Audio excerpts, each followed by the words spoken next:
¿no? Y luego hay que ser, la verdad, hay que ser, la verdad, también muy claros en esto. Creo que ya hablé más de mis 10 minutos, ¿no? Pero muy claros en esto. Y esto también es un cliché y también estoy seguro que Diego lo va a mencionar, que es la influencia de grupos criminales, ¿no? Delincuenciales, prácticamente, en el Perú, ¿no? Que tienen un poder bastante grande. Podríamos nosotros especular o conjeturar que el Perú es a la minería informal lo que fue de repente Colombia en los años 80, 70 al narcotráfico, ¿no?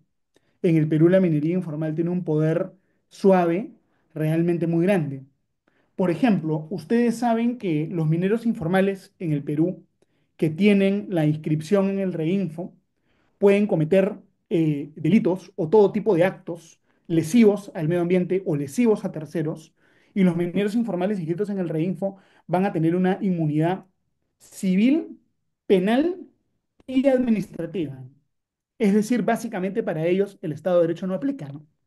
Y el sistema jurídico peruano no es capaz de responder frente a eso.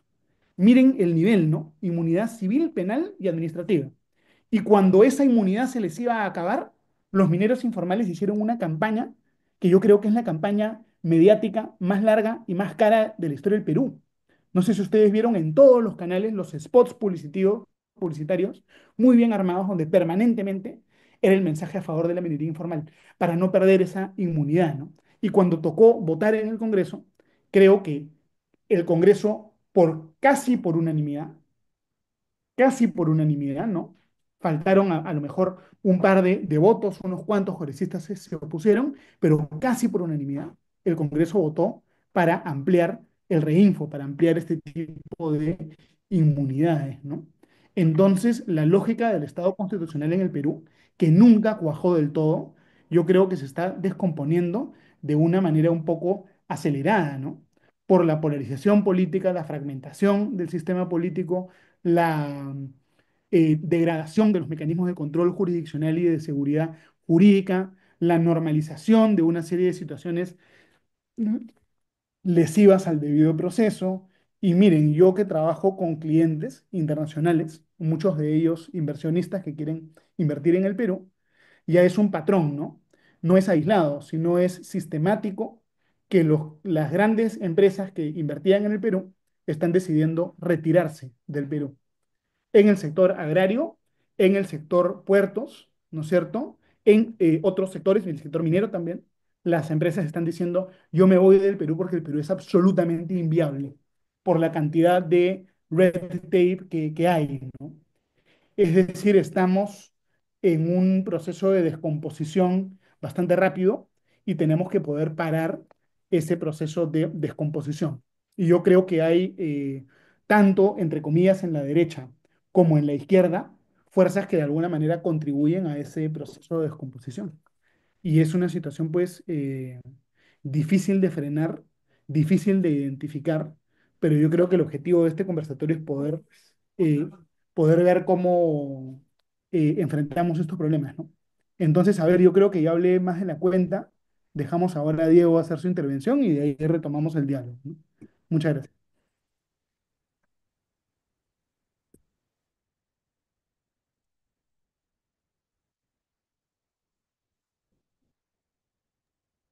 Sí, muchas gracias, ponente Garci. A continuación, 10 minutos para Diego Pomareda. Empezamos.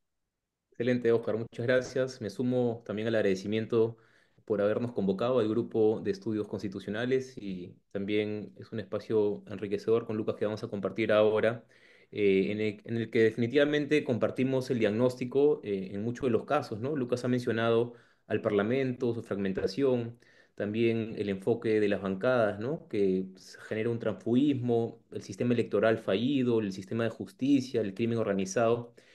Sin embargo, digamos, yo quisiera concentrarme en esta parte, al menos en el enfoque democrático, ¿no? ¿Cuál es la realidad de nuestro país en los últimos 20 años y por qué creo que en este momento en particular estamos en una crisis que es inédita a nivel de Estado constitucional? Y para eso quisiera yo compartirles unas diapositivas que seguramente podrán ordenar un poco las ideas que quiero compartir con ustedes. En esa línea, bueno, Lucas hacía la analogía con este ciudadano o enfermo casi en UCI, ¿no? En cuidados intensivos.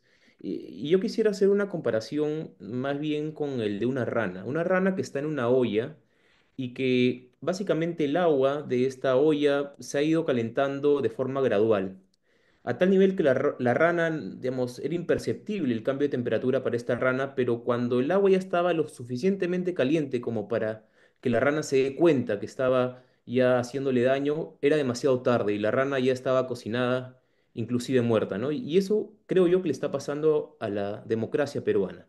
Le está pasando esta degradación paulatina que en la doctrina comparada se le llama la erosión democrática, que viene sumergiéndonos en estas aguas que eran frías, se fueron entibiando y ahora están hervidas, que no nos permiten salir. Y voy a explicar por qué digo esto.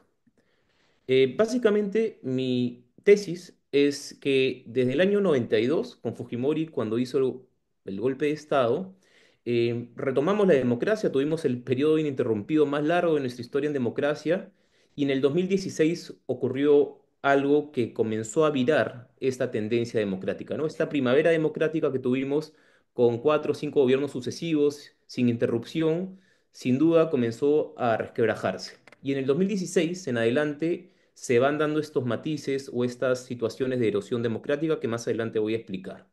Sin embargo, yo defiendo una posición en base a la ruptura del Estado constitucional. Creo que en el 2022, con el golpe o autogolpe de Pedro Castillo, la vacancia y por ende, y además la elección de los magistrados del Tribunal Constitucional en su totalidad por un Congreso, se constituye, desde mi punto de vista, y ahora voy a explicar las razones, a lo que yo denomino autoritarismo parlamentario. Y creo que es una de las grandes crisis de nuestro Estado constitucional.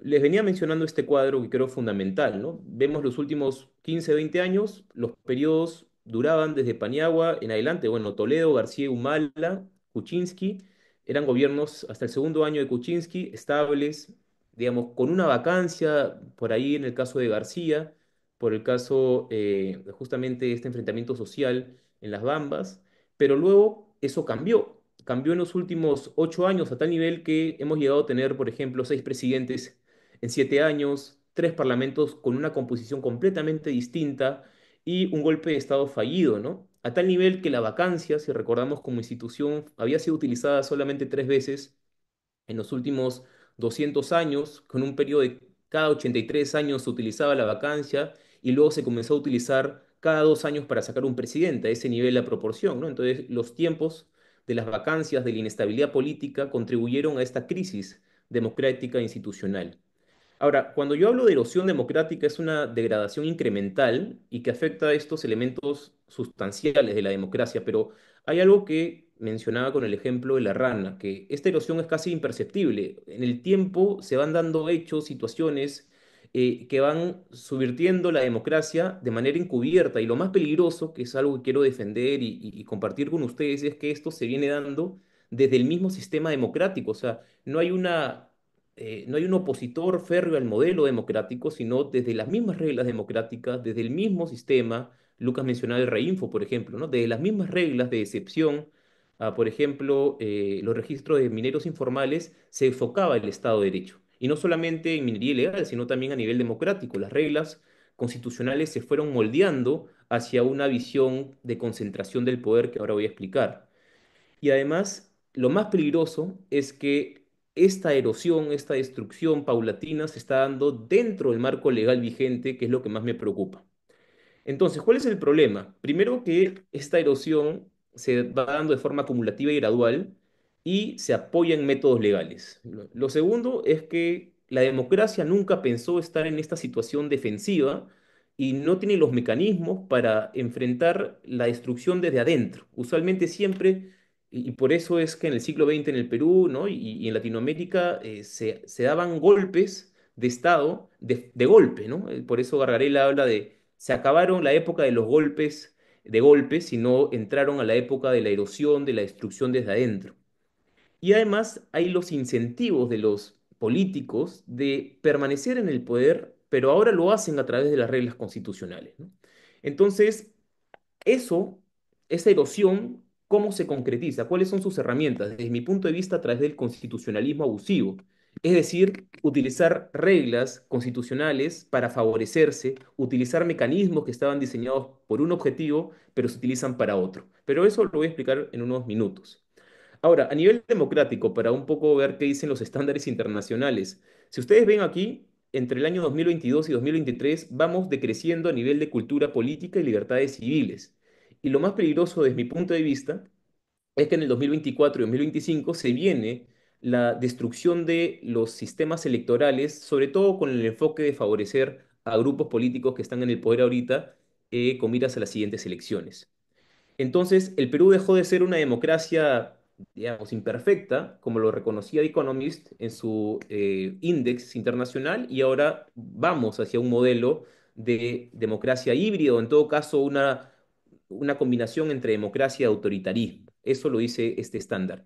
Y si podemos ir a otro estándar que es muy bien reconocido a nivel internacional, que es el Freedom House, habla que estamos al nivel de países, por ejemplo, como Túnez o como Sudán en nuestra regresión, ¿no?, democrática. Hemos bajado inclusive 4 puntos, que es algo sumamente grande a nivel de esos estándares democráticos internacionales.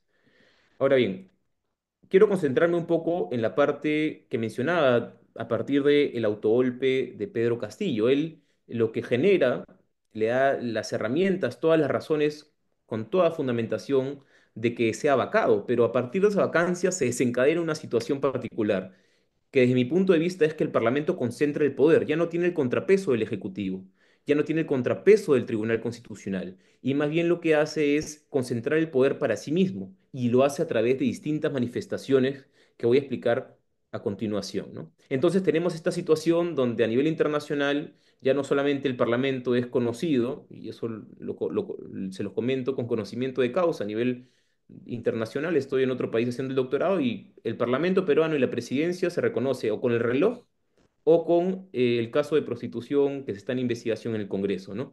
Pero el titular creo que es emblemático acá, ¿no? La presidenta del Perú sobrevive porque no gobierna, porque no está a cargo. Y creo que eso es, digamos, producto de este autoritarismo que yo creo viene desde el Parlamento y que se da como consecuencia de esta vacancia a Pedro Castillo, no producido claramente por el Congreso, pero a partir de esa situación se aprovecha para estar en este régimen que además creo que hay un valor fundamental de saber cuál es la legitimidad de nuestra representación nacional y presidencial, ¿no? Porque los fenómenos latinoamericanos y en el mundo en general nos dan cuenta que estamos ante sistemas presidencialistas populistas, ¿no?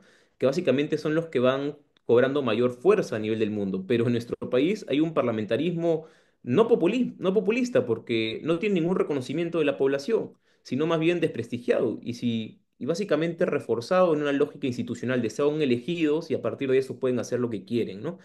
Entonces creo que es importante poner en consideración también el reconocimiento social sobre esta crisis, ¿no?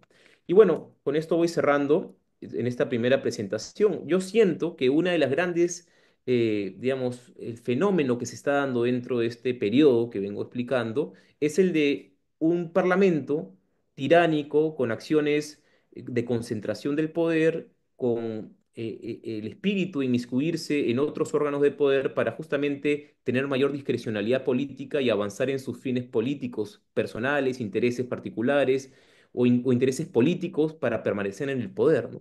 Y esto ya lo advertía Tocqueville, por ejemplo, en La democracia en América, ¿no? Él hablaba de esta tiranía de las mayorías, pero Madison también, cuando habla en los papeles federalistas 51, menciona que la vorágine parlamentaria es algo propio de la democracia, o sea, que el Parlamento siempre está expuesto o siempre tiene esta intención de absorber a los otros poderes del Estado, como Lucas hacía referencia al agujero negro, ¿no? En el Poder Judicial. Bueno, lo mismo pasa con el Parlamento, cuando el Parlamento busca tener una fuerza gravitacional de tal nivel que absorbe los otros poderes. Esa lógica o ese incentivo natural que tendría un Parlamento lo advertían los padres fundadores de los Estados Unidos, ¿no? Y Jefferson también en sus cartas a Madison. Entonces, y esto se ha concretado en ciertas realidades, como en la Tercera República Francesa, se estudia mucho el caso de esta concentración del poder en el Parlamento, a inicio también digamos, de la monarquía parlamentarizada en Inglaterra, el parlamentarismo salvaje se le llamaba en ese momento, que requería Cromwell venir a poner orden, ¿no?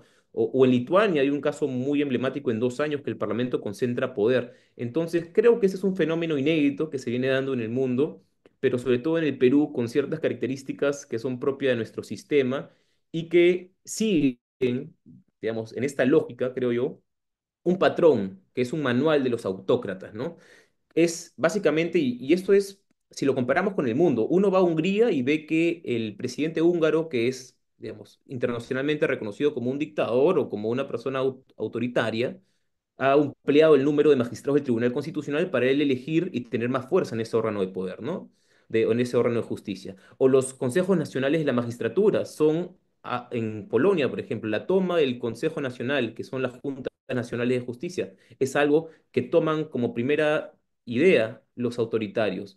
De ahí entrar a los sistemas electorales, ¿no? Y tomar, por ejemplo, o neutralizar a través de juicios políticos a los adversarios. Son prácticas comunes de los autoritarios. O, por ejemplo, una práctica que se viene dando en Rusia también, o que se viene dando en Italia, es la persecución de ONGs, ¿no? De sus contenidos, para que no haya un control externo. Y también de los controles supranacionales, que eso lo vamos a ver un poco más adelante. Entonces, yo tengo la sensación y creo, vengo a sostener esta idea, que el Parlamento, al concentrar el poder, al seguir estas prácticas de manual, lo que buscan es básicamente tener mayor discrecionalidad.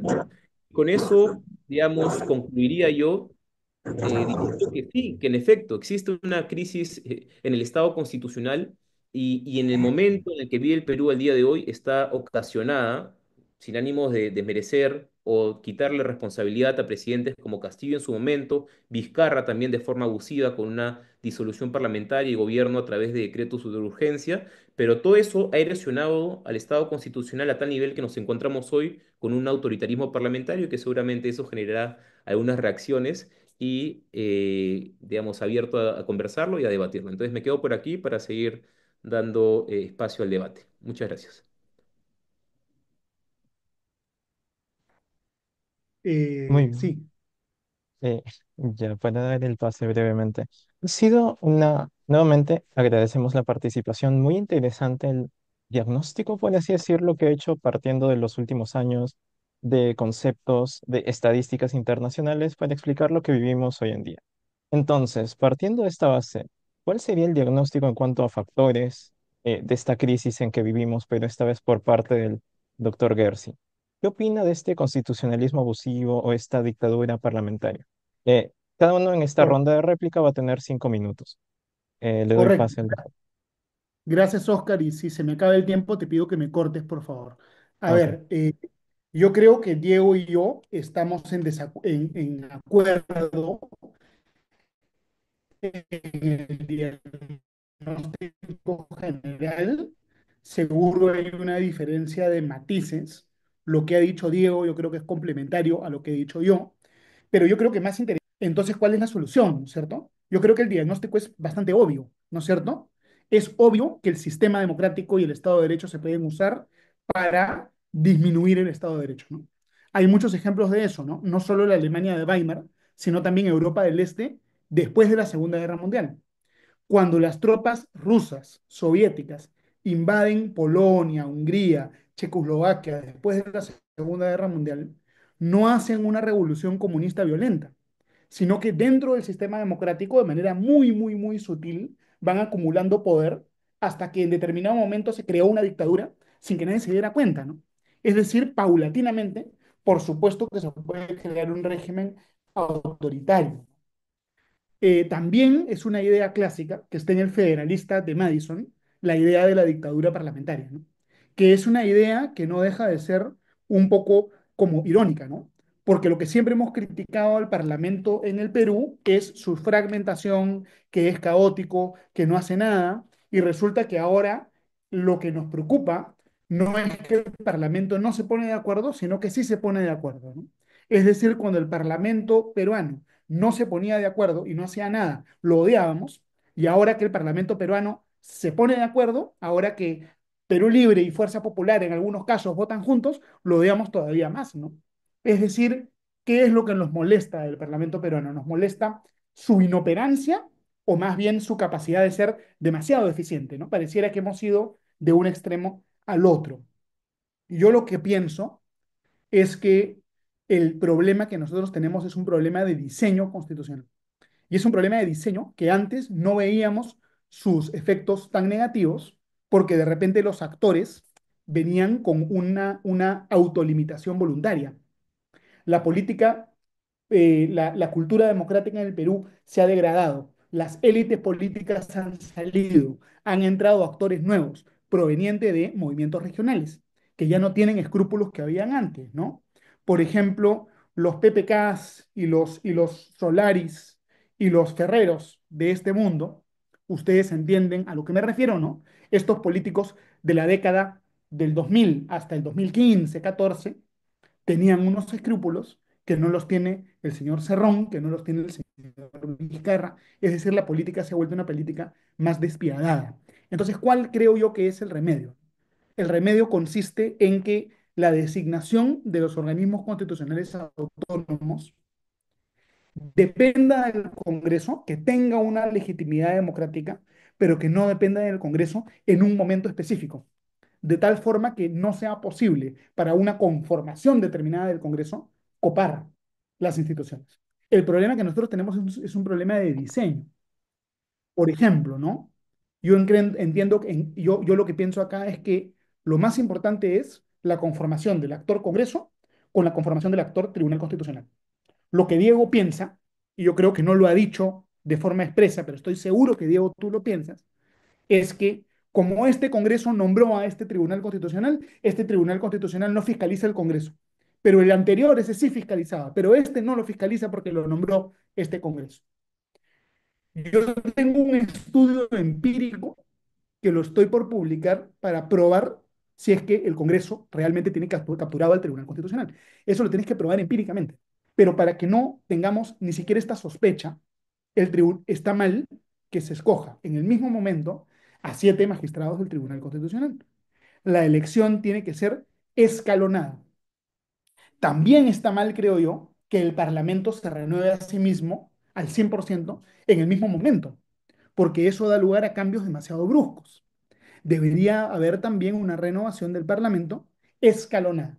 O sea, yo creo que gran parte de la salida de este problema lo podemos nosotros conseguir a través de la renovación escalonada parcial, tanto del TC como del Congreso, ¿no es cierto? Buscando fórmulas, ¿no? Porque no vamos a lograr nada simplemente diciendo que el Perú está condenado al backslide democrático o quedándonos en un diagnóstico. Busquemos este tipo de fórmulas. El periodo de gestión del Tribunal Constitucional, 5 años, ¿no? Yo creo que es el más corto del mundo. Y eso genera que en el Perú haya también esta falta de certeza de qué es lo que dice el derecho constitucional, ¿no? Y que el derecho constitucional se vuelve una especie de arma arrojadiza. Entonces, busquemos ese tipo de soluciones institucionales. Y en la siguiente culmino algunos temas. Muchas gracias. Destacando la dirección que acaba de hacer el ponente Gersi hacia ya no este diagnóstico, sino la solución, y en línea de planteamientos que ha comentado, como la captura del TC y demás, le damos el pase a Diego Pomareda para que pueda responder y también quizás plantear otras cuestiones. 5 minutos. Muchas gracias, Oscar. Muy interesante además la participación propositiva de Lucas, ¿no? Que la intención es no quedarnos solamente en lo que está mal y quejarnos, sino ver qué podemos hacer para cambiar esta situación, ¿no? Y creo que definitivamente hay una cuestión institucional y también de personas. Eso lo menciona Lucas y coincido, ¿no? Porque tenemos políticos sin pasado y sin futuro, partidos que se crean en unas circunstancias particulares. Ninguno de los partidos de gobierno de los últimos 20 años existen, en términos, bueno, el aprismo, el APRA ha vuelto, pero entonces el sistema de partidos también es una, digamos, muestra mucho el síntoma del cual se está explicando, pero a ver, dos ideas sobre las cuales quisiera reforzar en base a lo que ha mencionado Lucas, ¿no? Primero, lo irónico que es que antes criticábamos al hiperpresidencialismo, ¿no? Y que el Parlamento más bien tenía este rol de hacerle oposición a un presidente fuerte y que la crítica era en la ineficiencia o cuando no se ponían de acuerdo. Pero claro, la pregunta creo que hay que enfocarla en el para qué. O sea, la ciudadanía lo que busca es que se encuentre un acuerdo para que puedan vivir mejor, para que puedan solucionar sus problemas cotidianos, para que finalmente la desnutrición no esté en un 40%, que la delincuencia está a este nivel, que si hay un ministro de las características en el que nos encontramos al día de hoy, entorpecido, con mil problemas y con la ineficiencia de gestión, pueda ser retirado, ¿no? Pero no con el ánimo de, por ejemplo, colocar al abogado del señor Cerrón como defensor del pueblo, no con el espíritu de poner personas que no tienen, digamos, un prestigio a nivel democrático en instituciones como el Tribunal Constitucional o la Junta Nacional de Justicia, no para habilitar el reínfo para que se extienda el plazo, para hacer una ley antiforestal, o sea, no para ese objetivo. Entonces, no solamente es el medio, cuál es la forma en que se llega a un acuerdo, sino el para qué, el fin. Entonces, yo creo que ahí la gran crítica es no solamente el acuerdo como un fin en sí mismo, sino el acuerdo para llegar a solucionar los problemas de los peruanos, y creo que en eso estamos de acuerdo. Entonces, más bien hay un fenómeno nuevo, inédito, que se viene dando en el Perú, después de haber sufrido, pues, en el siglo XX, dictaduras, autocracias de militares, ¿no? Entre Leguía, Odría, y vamos más adelante Velasco, y bueno, ahora vamos a un fenómeno distinto, nuevo, y que hay que ver cómo podemos frenarlo, como en su momento se le frenó también a estos autócratas, ¿no? A partir de digamos, el poder en una sola persona. Ahora hay un poder concentrado en distintos grupos políticos que buscan beneficiarse a través del poder que tienen en el momento. Entonces, bueno, para responder eso. Y lo segundo, creo que coincido plenamente, y ya que Lucas mencionaba también a Madison, y yo lo quiero reforzar en esta presentación en el sentido que él pensó el constitucionalismo, ¿no? Junto a los otros padres fundadores, que está Jay, ¿no? También, bueno, Jefferson también en su momento, que ellos hablaban de cómo hacer que las reglas constitucionales estén pensadas en regla de incentivos, ¿no? De cuál es el incentivo de una persona común para utilizar el poder de una forma u otra. Entonces, si tenemos que el Congreso de la República elige al 100% de los magistrados del Tribunal Constitucional, el incentivo es que utilicen o elijan a personas poniéndonos en una situación real, ¿no? No siendo idealistas, de que elijan a personas afines para que puedan beneficiar a sus intereses o a sus fines políticos determinados, ¿no? Que sin duda el Tribunal Constitucional tiene una composición política, es que estos no se vuelvan un apéndice del Congreso. Y eso está mal hoy, ayer y hace 20 años. Yo creo que la fórmula, indistintamente de las personas que estén, claro, esto ha sido mucho más evidente ahora último por las sentencias, sobre todo en el ámbito político, ¿no? De este tribunal que para mí sin duda, yo no tengo ninguna duda y ojalá que ese estudio pueda salir más allá de la parte de la tutela de derechos que podría yo competencia de evaluación de juicios políticos, de leyes polémicas como las de SUNEDU, leyes que permiten la demanda de inconstitucionalidad de un grupo que justamente aprobó la misma ley, bueno, eso lo vamos a ver en su momento, pero yo creo que es evidente que en la parte política el Tribunal Constitucional está muy alineado al Congreso y casi no hay un contrapeso de orden jurisdiccional en ese sentido. Ahora bien, otra cosa que podríamos enfocarnos, ¿no? Ya viendo la parte más propositiva, los juicios políticos. Me parece también que genera todo el incentivo para que a través de estos juicios políticos se le pueda inhabilitar directamente a los adversarios políticos. Indistintamente de los nombres, nuevamente no quiero concentrarme en el caso, pues, de Vizcarra o de Sagasti o último de Salvador de Solar, no es el tema el rostro, ¿no? Es qué incentivo tiene el parlamentario para no inhabilitar políticamente a un adversario que eventualmente podría ser competencia electoral y que le podría ganar. Todos los incentivos para hacerlo. Y si sobre todo tiene un peso, entonces se facilita mucho más esta inhabilitación. Ahora, las reformas constitucionales también es otro tema que hay que evaluar, porque ¿cómo es posible que un Congreso, utilizando leyes ordinarias, modifique a través de supuestas interpretaciones el texto constitucional?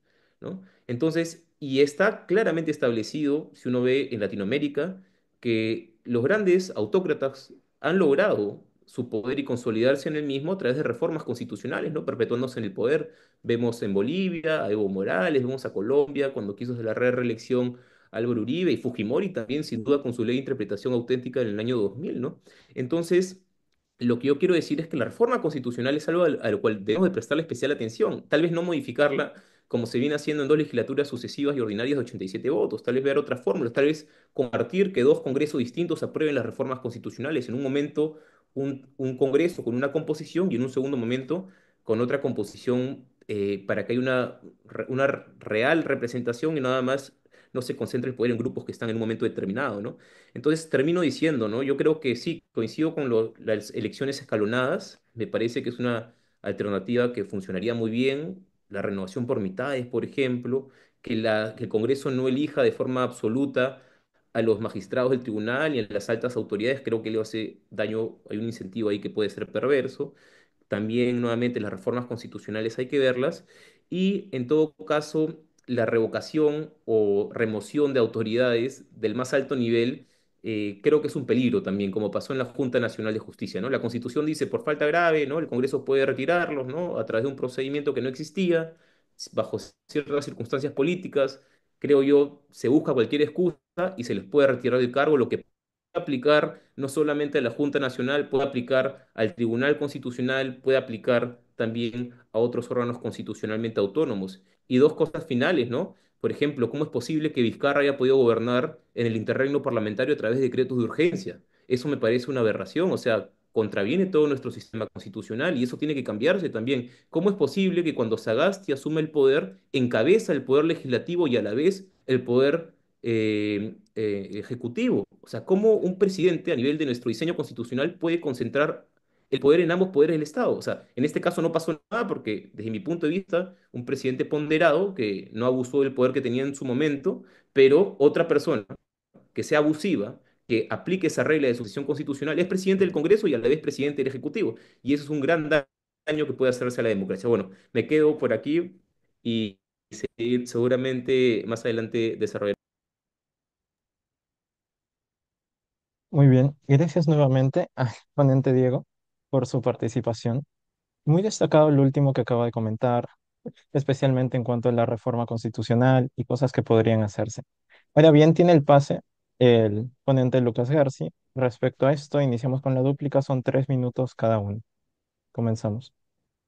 Correcto. A ver, yo quiero ser bastante breve. Me gusta la propuesta de Diego relacionada con el cambio constitucional. Yo creo que en el Perú un problema que tenemos es que nuestra constitución es demasiado rígida. Está la idea, se ha sentado la idea de que no importa mucho lo que dice la constitución, porque la constitución es muy fácil de cambiar, ¿no? Necesitamos un mecanismo adicional de rigidez.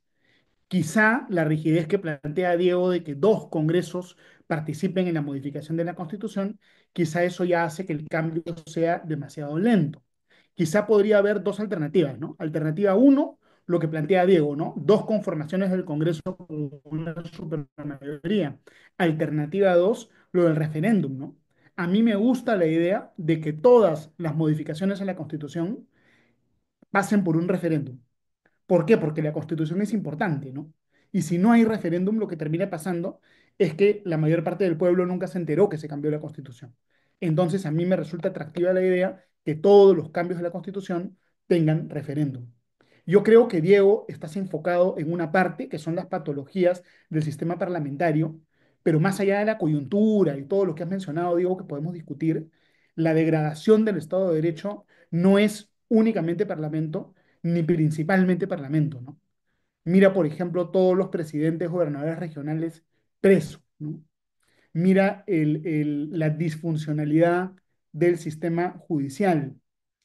La selección, por ejemplo, de miembros de la Junta Nacional de Justicia tampoco es un sistema que esté bien, ¿no? Tú tienes instituciones privadas con intereses privados seleccionando miembros de la Junta Nacional de Justicia, como universidades, ¿no? Es decir, los sistemas corporativistas que no tienen legitimidad democrática tampoco son la solución. Yo creo que el parlamentarismo, la legitimidad democrática, en el fondo, en el Perú, la legitimidad democrática y el sistema constitucional que nosotros tenemos nos da, genera bastante caos y genera problemas, pero también permite que la democracia no termine de morir. Comparemos el caso peruano, por ejemplo, con el caso mexicano. En México ya probablemente se ha instalado un régimen autoritario dictatorial de verdad, nuevamente a través del sistema constitucional. En el Perú tenemos corrupción, tenemos caos, tenemos inestabilidad, pero dictadura no tenemos. No es que haya un sector que controle el país y persiga a todos los demás. Lo que hay es, de repente, no hay respeto por las formas, hay infiltración de grupos criminales, ¿no es cierto? Pero hay una coalición, pues que es frágil y no es lo mismo que ocurre de repente en México, ¿no? Donde ya el poder judicial está ya totalmente copado por el sistema, el partido, digamos, de gobierno. No tenemos en el Perú un sector que se haya instalado en el Estado. Comparemos lo que ocurre en Perú, por ejemplo, con lo que ocurre en El Salvador, en México, que ahí sí hay dictaduras del siglo XXI. En el Perú no hemos caído en eso. Y de repente no hemos caído en eso precisamente porque nuestro sistema semipresidencialista permite más control del Parlamento sobre el Poder Ejecutivo. Entonces hay que mantener lo bueno y establecer las reformas. Tampoco se trata de eliminar la vacancia o eliminar el sistema semipresidencialista, que es la tradición constitucional del Perú, ¿no? Sino hacer reformas quirúrgicas que nos puedan dar estabilidad. La reforma del sistema electoral, ¿no? Sistemas uninominales. La renovación del Congreso por partes. La renovación del TC por partes. Extender el periodo de gestión del TC, etcétera, ¿no? Entonces, hay que tener esta visión un poquito más amplia y no quedarnos tampoco en la coyuntura, ¿no? Algunas cosas que hace el Congreso están muy mal y dañan el Estado de Derecho, sí, pero muchas veces cierto sector también critica al Congreso porque no le gusta lo que hace el Congreso y esa crítica de fondo dicen va en contra del Estado de Derecho. No siempre es así, ¿no? Entonces, solo hay que mantener esa perspectiva. Gracias, Diego, ¿ah? Y gracias a todos ustedes. Bien, para terminar esta primera ronda, le damos el pase a Diego Pomareda. 3 minutos también, considerando de que después en la segunda ronda, con menor tiempo, justamente se van a abordar estos temas de dictadura parlamentaria, conflicto de poder. Comienzo. Perfecto. Bueno, para estar, digamos, respondiendo a lo que ha mencionado Lucas y que se puede hacer un diálogo en base a ideas, coincido en algunos temas y en otros no, y en esos 3 minutos me gustaría mencionarte cuáles sí, cuáles no. A ver, yo sí creo que instituciones como la vacancia, juicio político, cuestiones de confianza, utilización de decretos de urgencia, sucesión presidencial, son mecanismos que tienen que ser regulados y ajustados, porque ahorita dentro de nuestro diseño constitucional, el sistema de equilibrios entre poderes está trastocado completamente, indistintamente quién esté en el poder ahorita en el Ejecutivo o en el Legislativo. Eso puede ser circunstancial, coyuntural, como tú bien dices, pero ¿cómo es posible, por ejemplo, que actualmente el Ejecutivo no tenga la herramienta para poder plantear una cuestión de confianza y que esto siempre tenga que pasar por el filtro del Parlamento y que inclusive en mesa directiva puedan declararlo improcedente por cualquier cuestión de que afecte competencias exclusivas o excluyentes del Congreso, lo cual deja sin efecto en la práctica a la institución? Se eliminó también en su momento la cuestión de confianza obligatoria, ¿no? Esta investidura, indistintamente si esto es positivo o negativo, altera la forma de gobierno que había estado diseñada en nuestra Constitución. Pero no solamente eso, sino se ha ido trastocando otros elementos.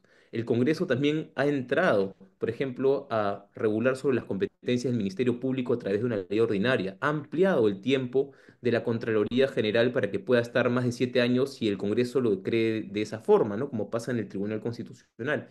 Entonces, este sistema en el que las competencias estaban diseñadas de una forma se han ido trastocando. Y hay algo que tú mencionas que me parece muy interesante, que es el rol de los gobiernos regionales y del contrapeso no solamente vertical, sino también horizontal, ¿no? Y claramente los gobiernos regionales no tienen un peso político ni están generando una eficiencia en gestión, más bien tú lo has mencionado, ¿no? Gente corrupta, gente procesada en la cárcel, fugados y con una ejecución presupuestal del menos del 60%, siendo optimistas, ¿no? Porque hay gobiernos regionales que llegan al 35 o 36% de ejecución presupuestal. Ahí el problema, creo yo, viene no solamente a nivel de una descentralización de arriba hacia abajo, sino también de competencias, de funciones y en la forma en cómo se eligen los gobernadores regionales. Yo sería de la idea, yendo a la parte un poco más propositiva, de que el gobernador regional sea una autoridad no elegida directamente por la población, sino a través de un estándar alto de concursos con requisitos muy elevados por el nivel de presupuesto que manejan como CEOs o grandes gestores a nivel nacional o internacional y que sea ratificado por la ciudadanía cada 3 años, ¿no? Si le parece que está haciendo una buena gestión, que la ciudadanía castigue o la ciudadanía premie y que sea más bien una persona competente con requisitos altos y que le paguen un muy buen sueldo, sobre todo sabiendo cuánto dinero manejan a nivel de canon y a nivel de presupuesto regional descentralizado, ¿no?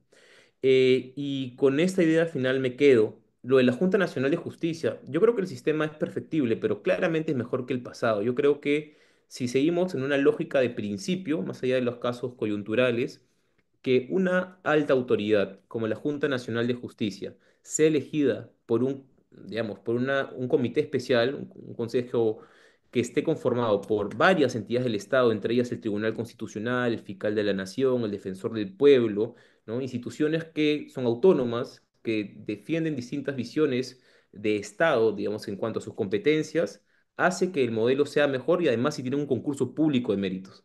Si deben de haber universidades o no, claro, eso puede estar sujeto a una deliberación y me parece válido que se ponga en debate, pero son 2 de 7, ¿no? También hay que ponerlo en perspectiva, las universidades, ¿no? Las universidades también, por ejemplo, están dentro, eligen, por ejemplo, a miembros del Jurado Nacional de Elecciones. En esa línea también tendríamos que poner en discusión cuál es el rol de los colegios profesionales y de las universidades dentro de la elección de altas autoridades, pero forma parte de un debate más grande. A lo que quiero ir es que es preferible hacer un sistema en el que un poder del Estado concentre toda la elección de la totalidad de una institución a que se desconcentre en distintas autoridades que puedan, a nivel de un concurso público, hacerlo. Yo creo que es preferible este modelo al otro, ¿no? Y bueno, con eso termina su intervención para poder seguir el debate. Gracias.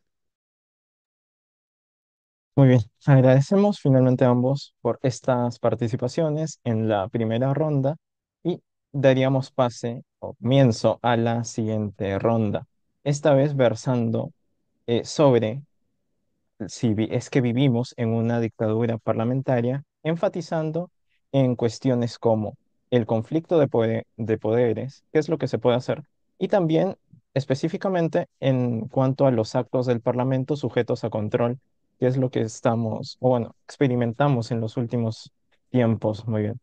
Dado que la ronda anterior inició el ponente Garci, esta vez iniciaría el ponente Diego Pomareda. Tendría 8 minutos esta vez, cuanto a planteamientos, así que le doy el pase para que pueda explayarse y después ya pueda responder el doctor García. Bueno, de acuerdo, Oscar, muchas gracias. Y bueno, esta parte seguramente será un poquito más polémica y está bueno el debate. Voy a presentar también las diapositivas que estaba haciendo en la primera parte.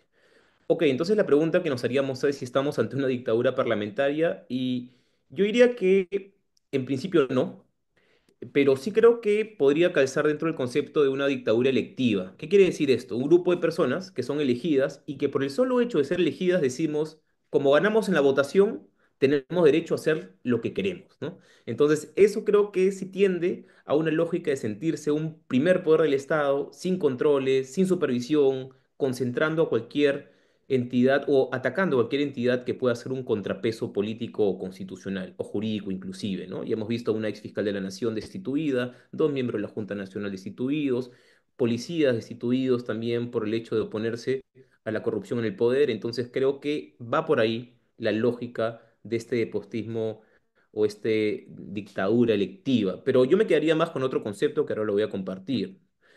Entonces, bueno, esto es lo que venía mencionando sobre el primer poder del Estado. Yo me quedo con el concepto de autoritarismo parlamentario y es algo que vengo defendiendo hace un tiempo, ¿no? ¿Qué quiere decir esto? Básicamente la erosión democrática que ya venía mencionando, que es desequilibrar, digamos, la fuerza entre los poderes del Estado, atacar la independencia judicial, a la fiscalía que pueda ser opositora a actos parlamentarios o electorales también, tomando los órganos electorales. El tercer punto es afectar derechos políticos y de participación y la vulneración de derechos fundamentales. Pero lo segundo, que es el aporte que quiero dar ahora, es estas tácticas constitucionales duras. Tashnet habla de las constitutional hardball, ¿no? De estas pelotas fuertes o calientes que se aprovechan de los vacíos o de las lagunas dentro de la Constitución para interpretarla de una forma acomodada y que pueda ser beneficiosa para un grupo de personas y perjudiciales para otra, ¿no? Entonces, desnaturalizar instituciones que fueron creadas con otros fines, que en un momento se interprete de una forma y en un segundo momento otra, ¿no? Para mi amigo todo, para mi enemigo la ley, básicamente se escribiría de esa forma, o esta utilización del derecho como si fuera un arma, ¿no? Un arma política. También son formas en las que se vienen dando en nuestro país y ahora voy a dar algunos ejemplos concretos, ¿no? De estas tácticas constitucionales duras, que es esta bola caliente, que a pesar de que la constitución está diseñada de una forma, básicamente se utiliza de otra, ¿no? Entonces yo doy unos ejemplos muy concretos, a ver si a ustedes les parece, y ahí lo podemos dialogar, ¿no? Pedro Castillo, la vacancia número 2 se basa principalmente en los hallazgos de plagio. 54% desdeñable, por supuesto, ¿no? Sobre todo si Lucas y yo somos profesores universitarios, esto es aberrante, nada se puede justificar que haya un plagio, ¿no? Pero la pregunta es por qué en un momento determinado, bajo una misma composición parlamentaria, este hallazgo era causal de vacancia para Pedro Castillo, pero para Dina Boluarte, que además es un hecho comprobado por la Fiscalía, no se dice nada. Hay un silencio sepulcral, absoluto, sobre el plagio de Dina Boluarte. Habiendo una misma razón, no hay un mismo derecho. Otros casos, ¿no? Por ejemplo, de estas tácticas constitucionales duras. Se ha cambiado la competencia de las investigaciones preparatorias del Ministerio Público a través de una ley. Ahora se la traslada a la policía cuando es una competencia constitucional. O la cuestión de confianza, ¿no? Se deja sin efecto en la práctica. El Congreso va a tener la voluntad, esto dijo el presidente del Tribunal Constitucional en su momento, la voluntad de ser disuelto. Ya el presidente no puede disolver el Parlamento y las cuestiones de confianza tienen que pasar por un filtro del propio Parlamento, que es justamente la entidad sobre la cual recae la cuestión de confianza. Entonces, y eso se hizo vía ley. O evitar o imposibilitar que haya un referéndum directo a través de la ciudadanía para reformar la Constitución, también se cambió vía ley, ya no se puede hacer. Toda reforma constitucional, digamos, tendría que pasar por el Parlamento, a partir de una interpretación restrictiva de una ley del Congreso, no de una reforma constitucional. O que, por ejemplo, en el despacho remoto, que la presidenta, si no tiene vicepresidentes, según la lógica de la Constitución del artículo 115, tendría pues que delegársele a alguien, ¿no? No puede quedar vacío el poder en nuestro país cuando la presidenta viaja. Pero vía ley se crea un mecanismo de este despacho remoto que es claramente inconstitucional, pero lo hacen vía ley y el Congreso lo aprueba y el Tribunal Constitucional lo ratifica. O por ejemplo, ¿no? Que la Constitución dice en el artículo 86 claramente que el Contralor General de la República tiene un periodo de 7 años. Y esto tiene una lógica, porque claro, fiscaliza un gobierno y la mitad del otro. Así, el gobierno que entra ya no tiene un contralor que ha sido propuesto por él. Eso tiene una lógica constitucional. Pero el Congreso crea una ley para decir, bueno, al contralor le podemos extender el plazo hasta cuando nosotros queramos. ¿Y cuál es el problema con eso? Que lo condiciona, que podría buscar ser un contralor afín para permanecer en el cargo. Y eso es muy peligroso y eso se hace no vía constitucional, sino vía ley. Otro, otra expresión del constitucionalismo duro, este constitucionalismo de una bola caliente, ¿no? Por ejemplo, la Constitución del 93 dice que el presidente puede disolver el Parlamento en algún momento. Ahora, con esta mutación constitucional, es imposible. O, por ejemplo, para ir un poco más rápido, el presidente es irresponsable a nivel político, dice la Constitución, pero ahora, hace unas semanas, al expresidente Sagasti, por remover a algunos policías de forma legal o ilegal, eso podrá verlo a nivel, podrá ser responsable políticamente su ministro o eventualmente tener responsabilidades penales, pero no puede destituírsele por algo que hizo en el ejercicio de sus funciones puras, que es destituir a una autoridad a través de un decreto supremo. Eso lo tendría que haber asumido el ministro del Interior, pero no, ahora ya no hay irresponsabilidad presidencial. O por ejemplo, ¿no? Antes, el presidente de la República, por el artículo 117, no podía ser investigado o estar sujeto a investigaciones penales. Ahora el criterio cambió. Al presidente se le puede allanar la casa, se le puede allanar el Palacio de Gobierno, y yo no quiero decir que esté en contra de esto, sino lo que trato de evidenciar es cómo a través de mociones, informes finales, reformas legales, ¿no? Han mutado, han cambiado la forma de gobierno en nuestro país. Y creo que es otra forma de demostrar este constitucionalismo duro, ¿no? Juicios políticos, por ejemplo, el juicio político que se le aprobó a Pedro Castillo por decir que le consultará el pueblo en relación a la salida del mar a Bolivia, ¿no? Que había sido previa a la expresión previa a la campaña, ¿no? Digamos, un sinsentido, la utilización del juicio político para sacarlo de cualquier forma, o la inhabilitación, ya venía mencionando a Sagasti por una responsabilidad política propia de su función presidencial, pura presidencial de su gestión, ¿no? No vinculada a delitos, no vinculada a cuestiones externas. Pero yo quiero quedarme con este cuadro y con esto cierro, lo prometo. Tal vez vamos a desarrollarlo un poco más. No voy a entrar a cada uno de los puntos, pero este cuadro a mí me hace demostrar y es la base en la cual yo me sustento para decir que estamos ante un autoritarismo parlamentario. Primero vamos a nivel del Poder Ejecutivo. El Poder Ejecutivo no es un contrapeso al Parlamento ni viceversa, porque se toma el Poder Ejecutivo a partir de la vacancia de Pedro Castillo y la vicepresidenta de Castillo se vuelve completamente condescendiente con el Parlamento. Cambia su programa, cambia su forma de pensar, cambia su propuesta, cambia su visión de país, cambia incluso a la gente que supuestamente la respaldaba, ¿no? Entonces, los que votaron por ella en un momento, antes eran patriotas o personas que buscaban un cambio estructural en el país y ahora son traidores, ahora son terroristas, ahora son personas que no tienen nada que hacer y por eso salen a protestar. La segunda capa, que yo diría, es la parte institucional. Se le quitan competencias al Ministerio Público. Se renueva de forma total el Tribunal Constitucional poniendo personas afines. Se elige al abogado de Cerrón como defensor del pueblo y a los adjuntos ya no se les exige concurso público, ahora es designación a dedos. Se le limita al Poder Judicial cualquier, digamos, las competencias para controlar el Parlamento, ya no en primera instancia, sino directamente en segunda instancia, por ejemplo, ya no medidas cautelares contra el Congreso y se le extiende el periodo al Contralor, como venía mencionando. Y se destituye a dos miembros de la Junta Nacional de Justicia y se elige a una junta dentro de esta lógica de poderes que ahorita, como ustedes estarán viendo, está siendo altamente cuestionada a nivel internacional, pero no quiero quedarme en el caso concreto. Quiero que se vea esto como un sistema o como un proceso. Entonces, acabando la parte institucional, quiero ir a la parte electoral. Se eliminó estas primarias abiertas, simultáneas y obligatorias que permitía un filtro de partidos políticos para fraccionar la votación. Se eliminó a los movimientos regionales en primera votación y el efecto de esto, ¿cuál fue? Que todas las autoridades o líderes de movimientos regionales se fueron a los partidos nacionales, se plegaron por el miedo de no poder candidatear y ahora lo han dejado en primera votación porque todos los líderes ya están en sus partidos. Ahora, se ha aprobado el dictamen para que se les permita al Congreso enjuiciar políticamente las autoridades electorales, OMPE, Jurado Nacional de Elecciones, RENIEC, sujetos a la voluntad política de inhabilitación. Hubo una comisión del supuesto fraude que nunca se demostró que existiera. Se aprobó una bicameralidad en contra de la voluntad popular el año 2018 y hubo una reelección indefinida, inmediata, como lo ha establecido el Congreso, también a través de esta reforma a la cual la ciudadanía se opuso. Pero si, digamos, cada uno de estos puntos puede ser discutible, vayamos al control supranacional. Ya si los controles internos, digamos, están tomados, la reacción tendría que ser internacional. Pero ¿qué es lo que ha hecho el Congreso? Disculpen que me extienda con esto, voy a tomar un minuto más. La comisión se ha creado una comisión en el Congreso para salirse del sistema interamericano de derechos humanos. Se ha restituido a la firma de un presidente que a mucha gente le gustará, mucha gente no le gustará, pero es claro que fue un dictador, dio un golpe de Estado, al igual que Pedro Castillo, con distintas consecuencias. Pero el tema es que Fujimori fue un dictador y fue una persona sentenciada por delitos de corrupción. Y no quiero entrar a apasionamientos acá. Lo cierto es que están restituyendo la firma de una persona con estas características dentro de un modelo que yo creo que es autoritario.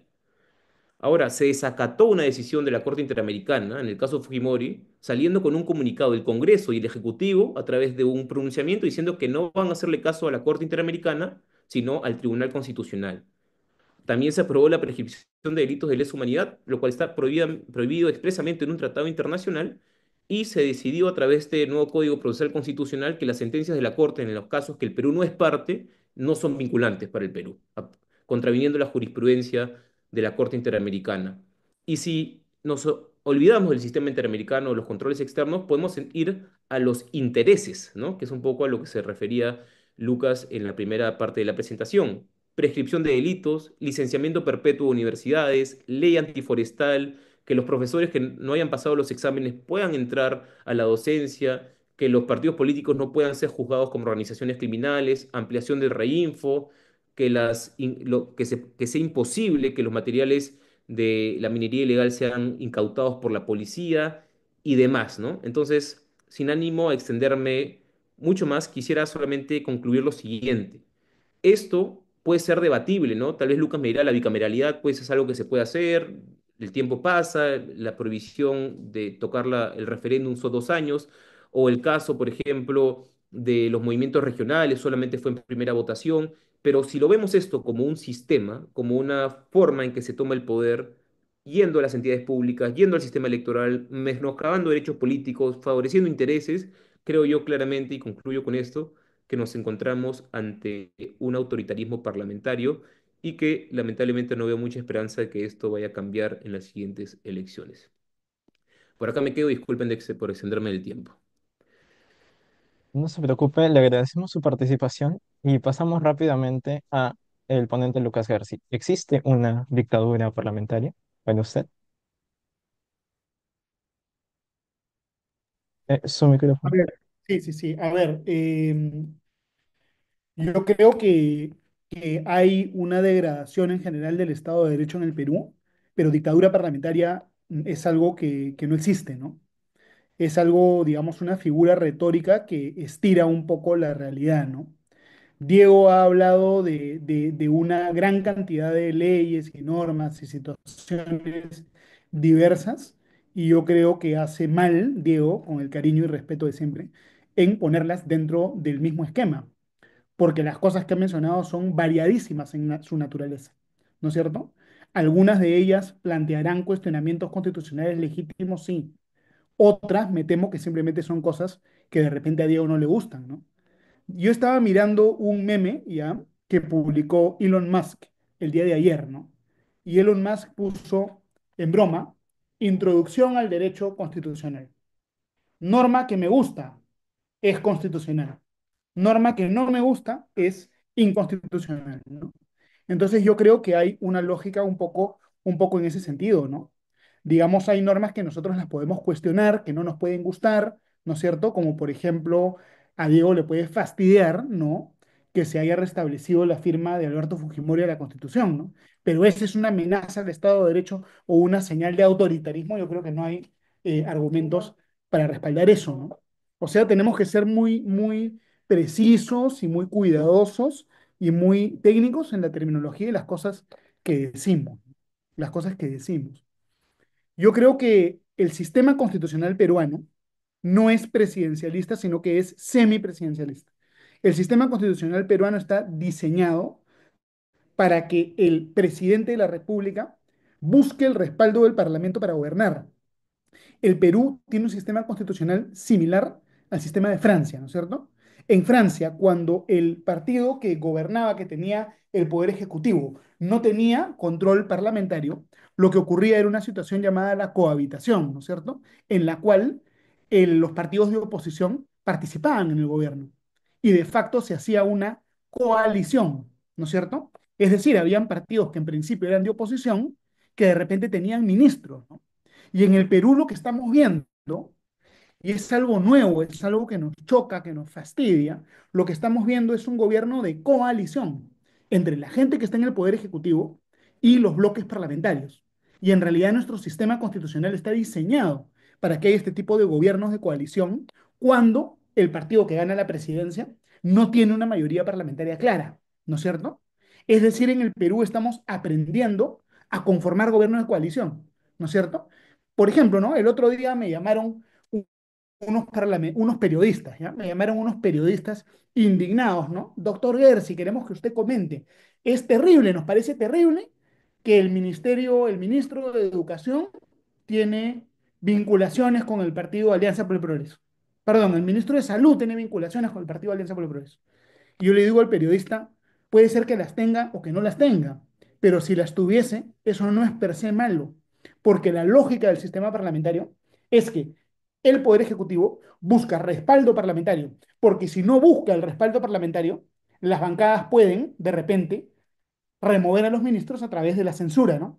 O fastidiarlos a través de la interpelación, ¿no es cierto? Es decir, no es democrático que un presidente que gana con 50% más uno después dicen, me olvido del Congreso, me olvido de la oposición, no converso contigo y no te incluyo. Por el contrario, lo democrático, lo que deberíamos nosotros aspirar es que en el Poder Ejecutivo están representados la mayor cantidad de intereses. Y eso significa generar coaliciones, ¿no?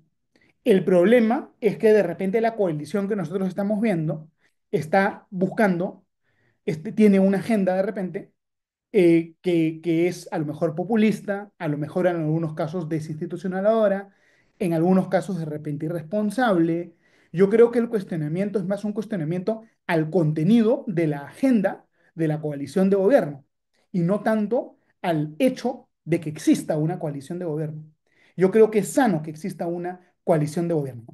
Miren, a ver, hay una frase que es muy peruana, ¿ya? El famoso presidente del Perú, Manuel Pardo, dijo, ¿no? Que en el Perú nunca pasa nada y que hay dos tipos de problemas. Los problemas que se resuelven solos y los problemas que no tienen solución y que por lo tanto no hay que hacer nada.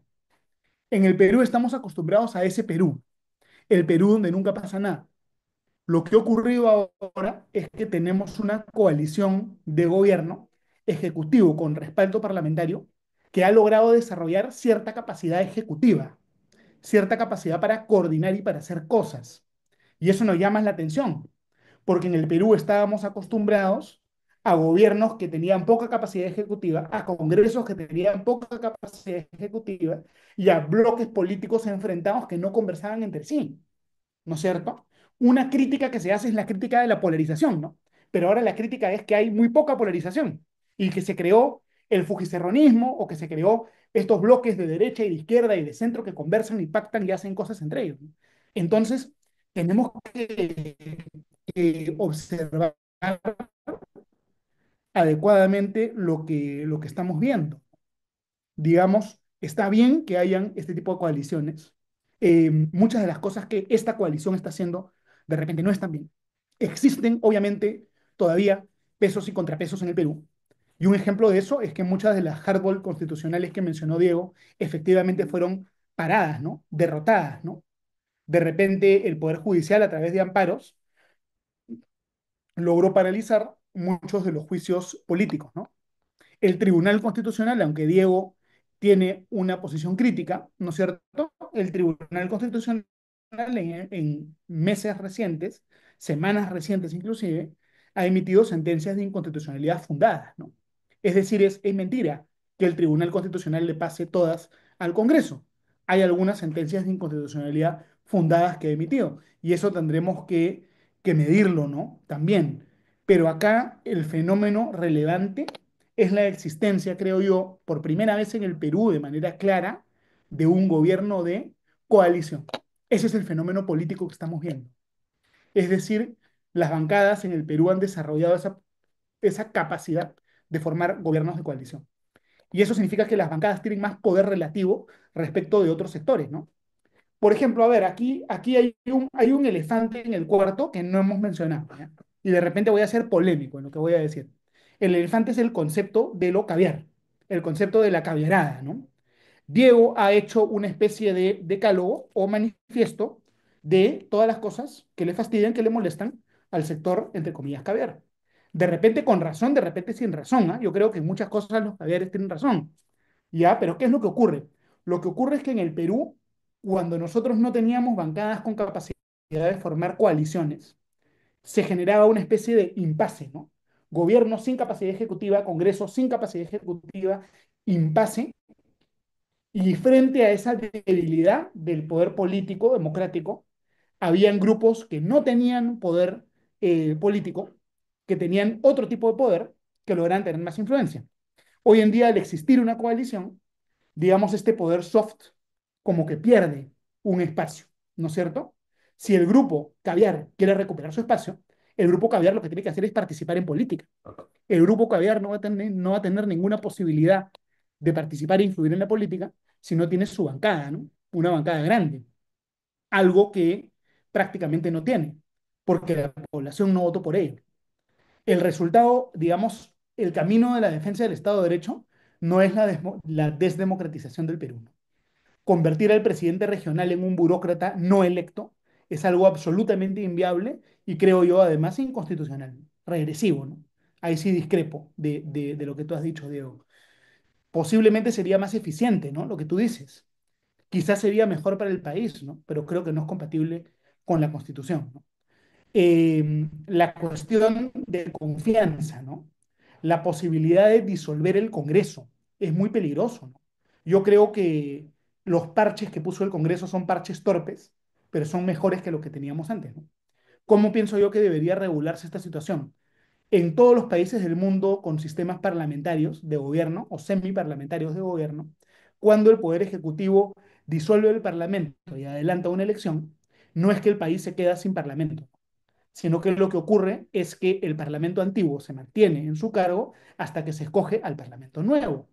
La disolución del Congreso no significa que va a concentrar el poder o eliminarse un espacio de representación democrática. Así como siempre hay presidente, siempre tiene que haber parlamento en sus dos cámaras. Ahí nuevamente hay un problema de diseño. El interregno parlamentario es un problema de diseño. No debe existir interregno parlamentario. Lo que debe haber es que si se niegan las cuestiones de confianza, se gatilla simplemente una elección adelantada y el Parlamento viejo se mantiene en su cargo hasta que se escoge de forma adelantada el Parlamento nuevo, ¿no? En una lógica además de reelección indefinida del Parlamento. Diego, digamos, a mí no me gusta, ¿no? Que tú te hayas manifestado, no de forma tan clara, a favor de la no reelección de los parlamentarios, ¿no? La no reelección de los parlamentarios hace que el Parlamento pierda calidad humana, además hace que el parlamentario tenga una ventana muy corta de temporal, pues, ¿no?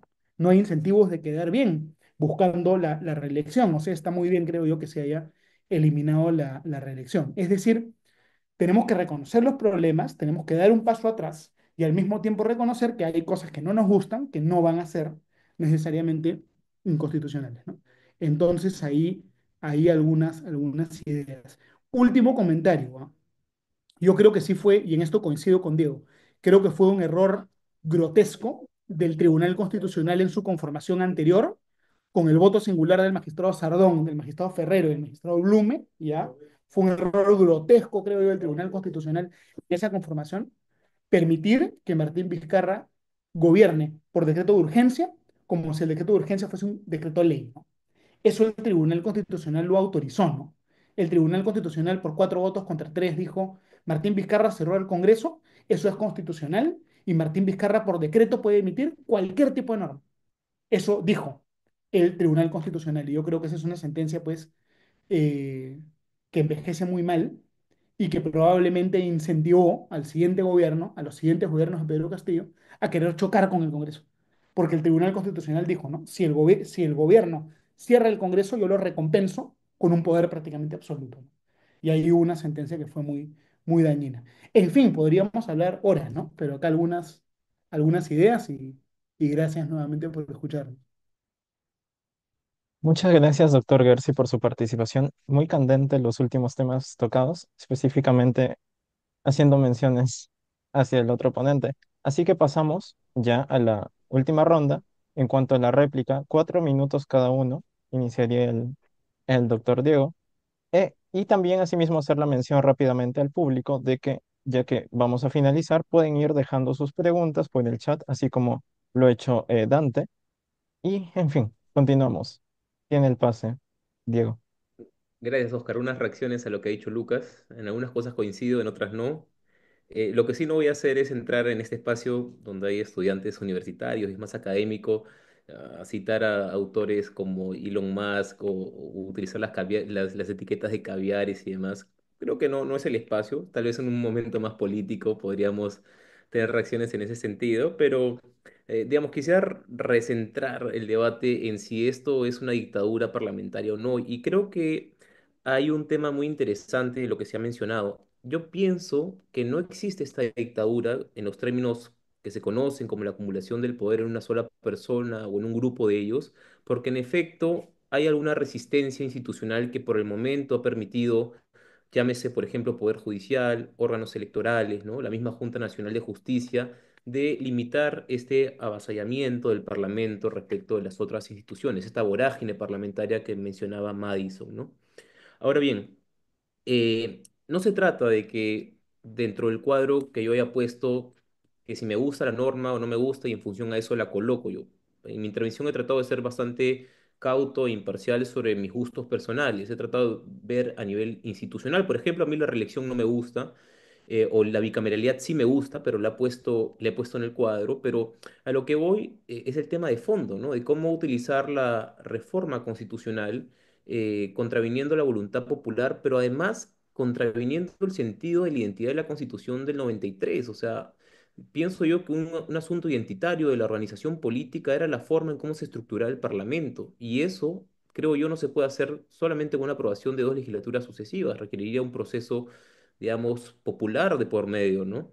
Pero esa es una forma, yo critico la forma, no el fondo, porque creo que la bicameralidad, por ejemplo, haría bien al país de una forma, digamos, ordenada, ¿no? Ahora, lo del Fujimorismo, creo que lo de la firma, nuevamente, yo no soy un apasionado a favor del Fujimorismo o en contra, ¿no? A mí las pasiones en ese sentido no me mueven, pero sí que creo que es un claro argumento para decir que estamos en un sistema que avala, ¿no? Prácticas autoritarias, el hecho de restituir la firma de un autoritario, de un dictador, de un delincuente. Indistintamente de las valoraciones políticas, lo que estoy mencionando es objetivo. Dio un golpe de Estado en el 92, como también puedo decir con total claridad que Pedro Castillo es un delincuente, bueno, en todo caso, está procesado por delitos, pero es un golpista también.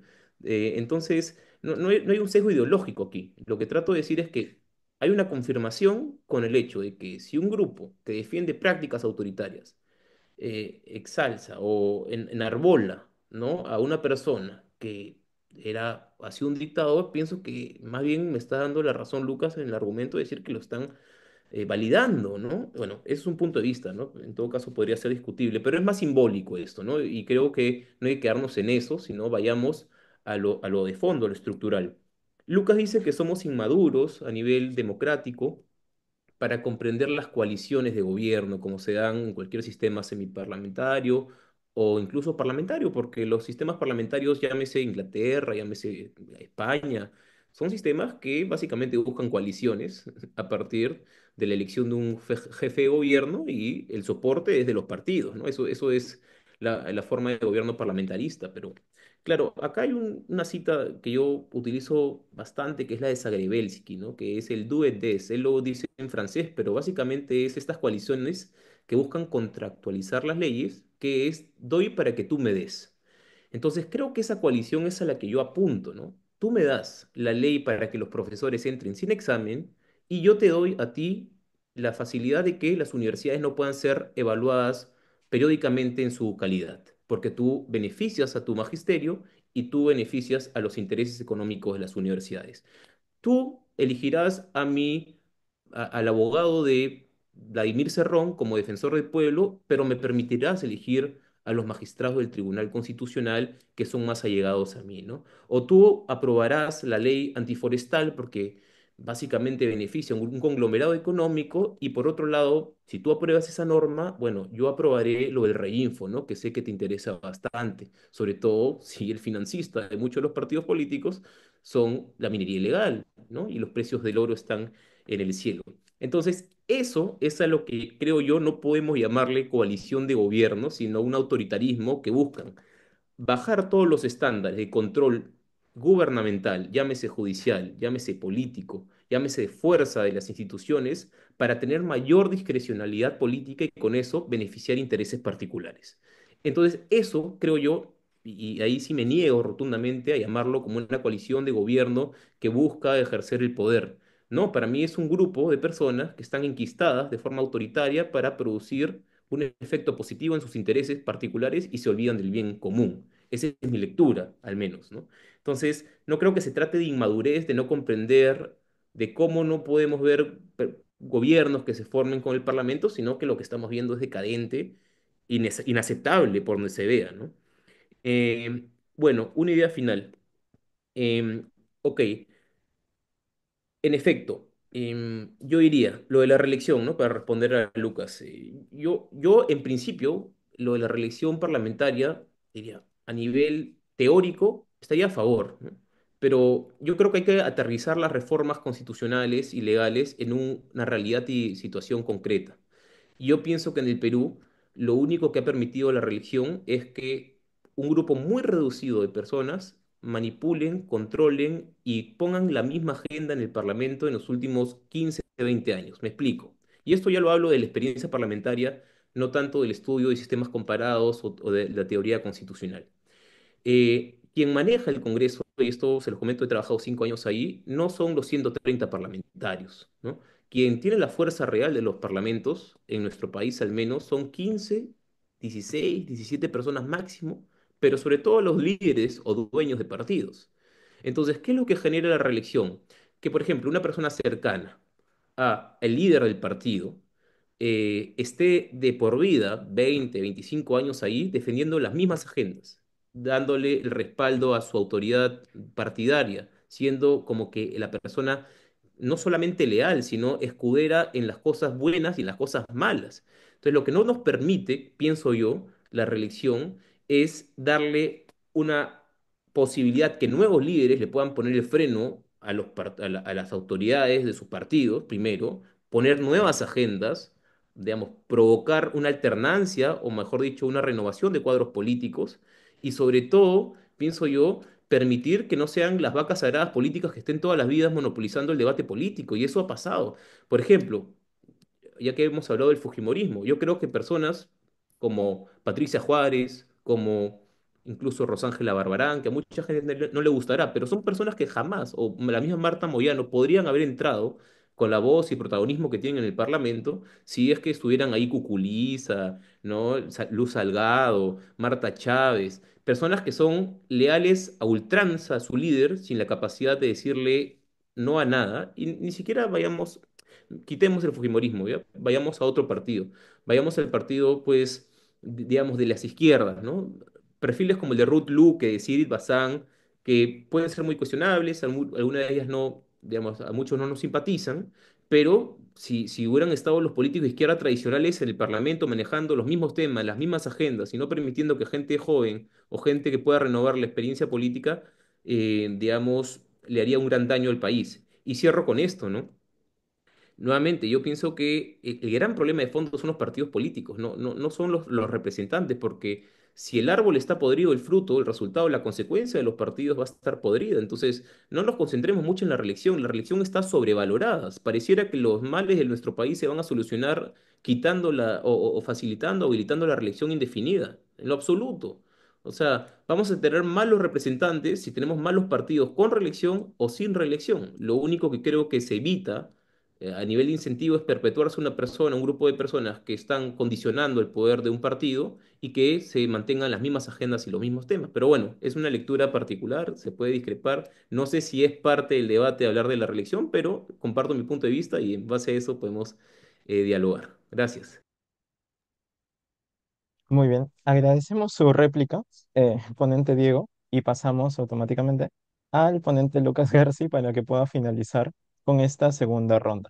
Tiene 4 minutos.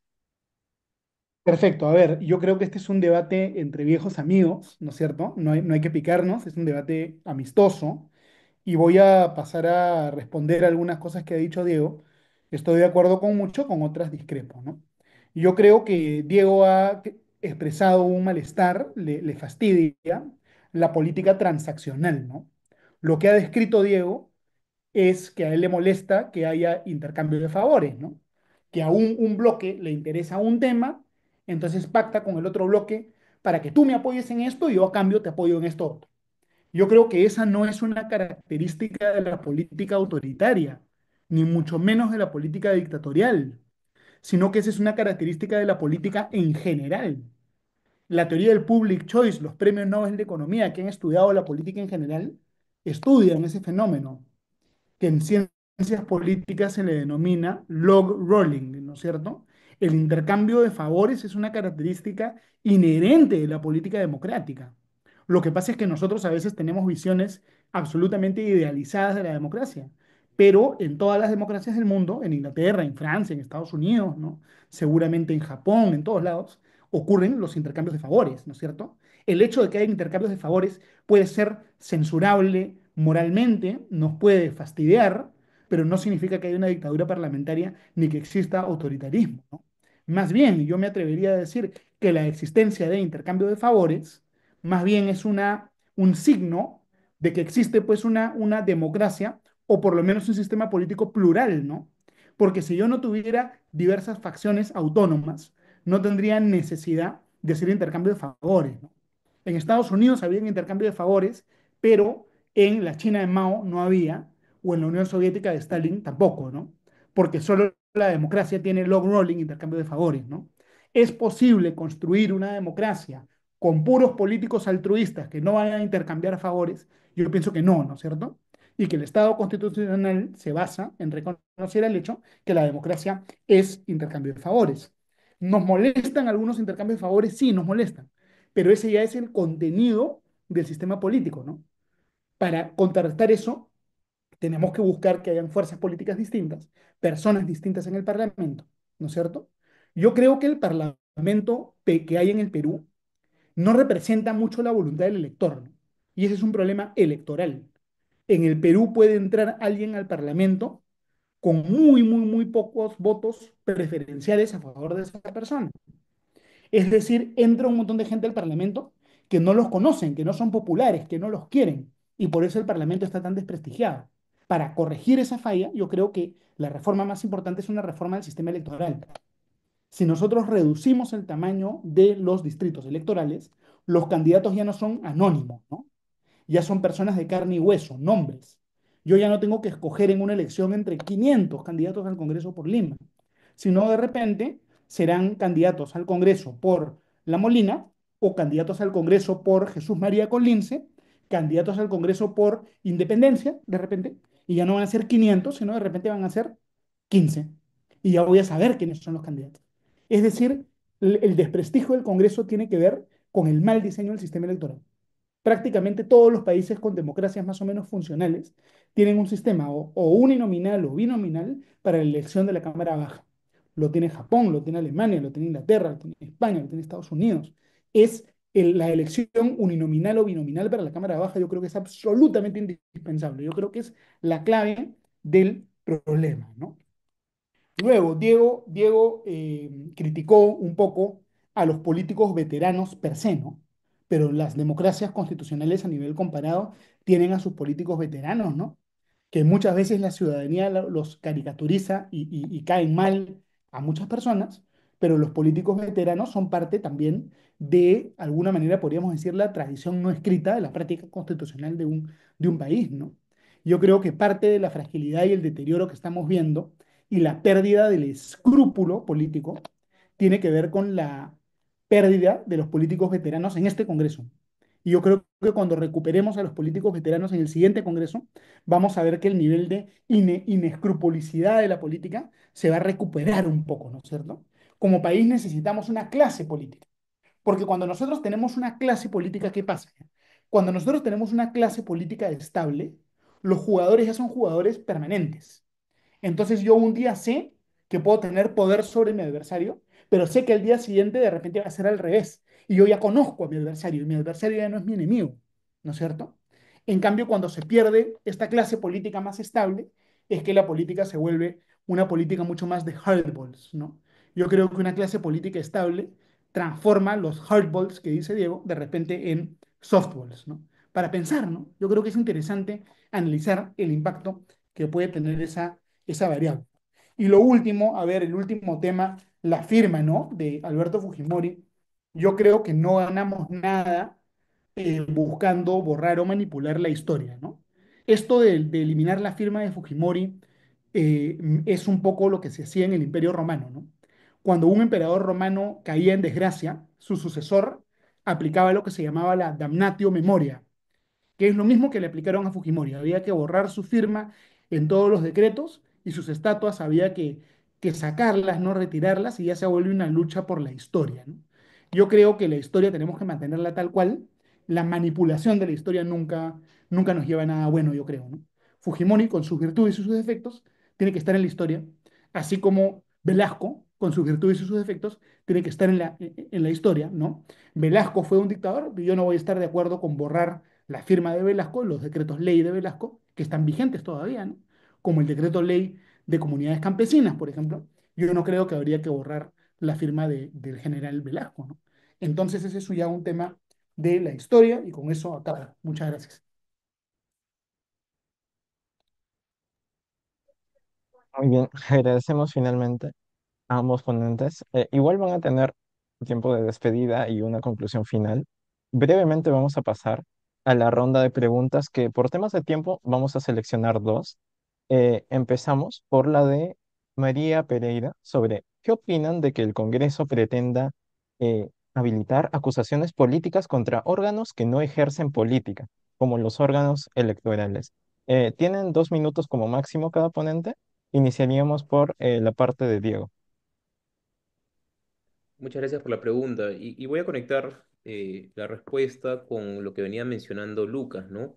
No se trata de una, digamos, transacción en términos negativos per se, sino se trata de no solamente evaluar la metodología, sino los fines, ¿no? Las consecuencias. Y entonces, si la transacción se basa nuevamente en tomar el poder de forma absoluta, negociando, digamos, colocar a altas autoridades afines para beneficiar a un grupo determinado, por ejemplo, ¿no? Ampliar el plazo de la Contraloría para tener una espada de Damocles en su cuello o tratar que los órganos electorales estén sujetos a la voluntad política, eso para mí no es una transacción, es una forma de trastocar el modelo democrático y digamos, los pesos y contrapesos propios de todo sistema constitucional. Y en esa línea voy a responder la pregunta porque el Jurado Nacional de Elecciones, OMP y RENIEC, no están sujetos a la inhabilitación política. Eso quiere decir no se les puede suspender, no se les puede inhabilitar, no se les puede, digamos, o en todo caso destituir, como dice la Constitución, el artículo 99 y 100. Y entonces lo que quiere hacer este Congreso es, con una lógica de poder tomar mayor control, pactar de tal forma de que si no les gusta cómo estos órganos electorales, por ejemplo, controlan el uso del dinero público de los partidos políticos, o si no les gusta una resolución electoral respecto a alguna tacha en una campaña electoral, o eventualmente, digamos, a un candidato lo retiran de la contienda electoral, la consecuencia va a ser política. Entonces, lo dañino aquí es que el trabajo administrativo, el trabajo jurisdiccional, se pasa a un campo de orden político. Y esto no solamente creo que está mal a nivel electoral, también a nivel jurisdiccional. Creo que magistrados del Tribunal Constitucional, por ejemplo, no deben estar sujetos a una inhabilitación hasta por 10 años por el Congreso, por los mismos incentivos que yo mencionaba al inicio. Los incentivos parecieran que podría generar que el Parlamento pueda interferir en la independencia y autonomía de estos órganos para enjuiciarlos políticamente y perseguirlos. Y no solamente con la inhabilitación, con el solo hecho de presentarles denuncias constitucionales, ya comienzan a condicionar a su voluntad jurisdiccional, su voluntad electoral, ¿no? En términos de organización de una campaña electoral. Entonces yo pienso que no solamente en abstracto es dañino, sino forma parte de un paquete dentro de lo que yo he venido planteando autoritario, que es cercenar las autonomías electorales. Y esto no solamente es inhabilitar, y con esto voy cerrando, la posibilidad de inhabilitar a órganos electorales, sino también, si ustedes ven, se ha aprobado con 90 votos hace un mes y medio o 2 meses, que al presidente del Jurado Nacional de Elecciones, que ha entrado hace 4 meses, se le tenga que retirar y que la forma de elegir al presidente del Jurado Nacional de Elecciones ya no sea el que proviene de la Suprema, sino puede venir de los colegios, de los decanos, por ejemplo, de las universidades, o puede ser el representante del Colegio de Abogados de Lima. Entonces, nuevamente, ¿cuál es el trasfondo? No es esta transacción para el bien común, pareciera una junta de accionistas que buscan beneficiar intereses particulares. Y ese es el gran daño que se le hace a la democracia. Entonces, ¿qué es lo que ocurre? Ya no el presidente del Poder Judicial, indistintamente de la persona que sea, yo me abstraigo de eso, sino los incentivos. Ya no va a ser el que viene de la Suprema, sino puede ser el decano de la universidad privada, o puede ser el presidente del CAL o el representante del CAL. Entonces, atacan órganos electorales, quieren quitar al presidente actual, quieren cambiar la forma de designación del presidente del Jurado Nacional de Elecciones, quieren darle acusaciones constitucionales que está vinculado a la pregunta, ¿no? Entonces esto para mí huele mal y creo que es parte del autoritarismo parlamentario que yo vengo a exponer. Pero bueno, ahí escucharán la opinión de Lucas seguramente también. Tiene el pase, ponente Lucas. Muchas gracias. A ver, de manera muy, muy breve, ¿no? Yo no niego que pueden haber actos malintencionados que tienen como objeto, digamos, menoscabar la separación de poderes en algún caso, ¿no? Y ahí tenemos mecanismos de control, como eventualmente el proceso de amparo, el proceso de inconstitucionalidad, ¿no? Digamos, el Congreso no es sacrosanto y hace un montón de barbaridades, y en eso muchas veces vamos a estar de acuerdo con Diego, ¿no? Pero yo escucho a Diego y pregunto, ¿no? Entonces, la propuesta tuya, Diego, ¿cuál es? La propuesta tuya es eliminar la figura del impeachment, ¿no es cierto? Donde trazas la raya de qué funcionarios públicos están sujetos a este procedimiento y qué funcionarios públicos no están sujetos al mismo, ¿no? ¿Por qué de repente los jueces del Tribunal Constitucional y de la Corte Suprema sí, pero los jueces en materia electoral no, ¿no es cierto? ¿Cuál es la lógica de la raya que se va a trazar, ¿no? Entonces ahí hay preguntas normativas que van más allá del caso concreto o más allá de una circunstancia pues concreta, ¿no? Digamos, el Congreso a nivel comparado ejerce este tipo de juicios políticos, ¿no? Para aprobarlos se requiere una mayoría realmente pues muy alta, tiene que haber un consenso muy alto para que eso se pueda aprobar. Ese consenso, en el caso de este Parlamento, sí se ha logrado varias veces como consecuencia de la eficacia de esta coalición, ¿no? Y a veces eso es lo que nos da miedo, ¿no? La existencia de una coalición que tenga la, la eficacia, ¿no? Pero de ahí a querer desarmar la figura del juicio político, yo creo que es irnos al otro extremo, ¿no? No hay que, no hay que irse tanto de un extremo al otro, ¿no? Digamos, no sé, a ver, estoy pensando en propuestas normativas, ¿no? Yo creo que una de las principales razones para promover la bicameralidad es precisamente para generar un mejor debido proceso en el juicio político, ¿no? Un Senado plantea una separación de poderes respecto de la unidad que está investigando, que va a ser la Cámara de Diputados, ¿no?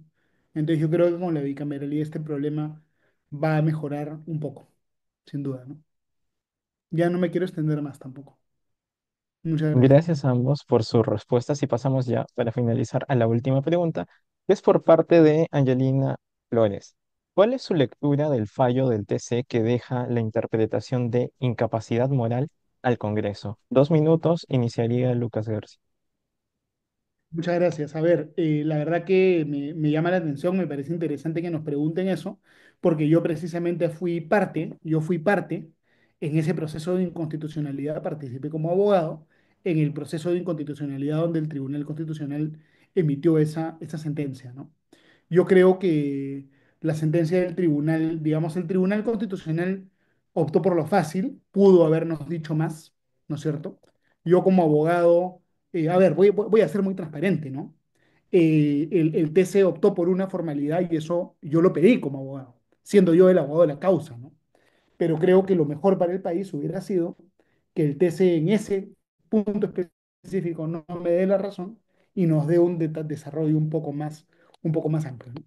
Esa es una reflexión de mi trabajo profesional, ¿no? Yo estuve en ese caso.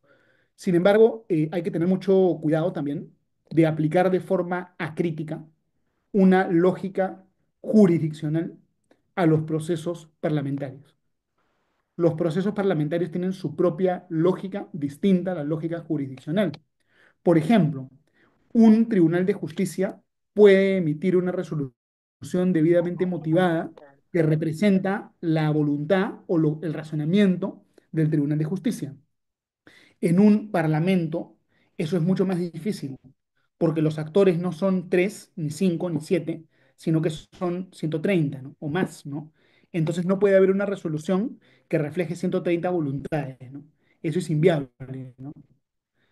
Le pediríamos a cada bancada una resolución, eso es lo que queremos, que cada bancada redacte una especie de sentencia y que se junten todas esas sentencias. Podría ser, ¿no? De repente, Diego, no sé qué piensas tú de eso, ¿no? Pero la lógica del Parlamento es distinta a la lógica de un tribunal de justicia. Entonces no le podemos pedir al Parlamento, por ejemplo, el respeto de la motivación, ¿no? Le podemos pedir deliberación, argumentación, no le podemos pedir motivación, ¿no? La lógica de este tipo de procedimientos no es tampoco la aplicación estricta del principio de legalidad, ¿no es cierto? La responsabilidad política que se hace efectiva en el juicio político no es lo mismo que un delito o que una infracción administrativa. De lo contrario, tendríamos que tener una especie de código penal dentro del reglamento del Congreso solo para los juicios políticos, ¿no?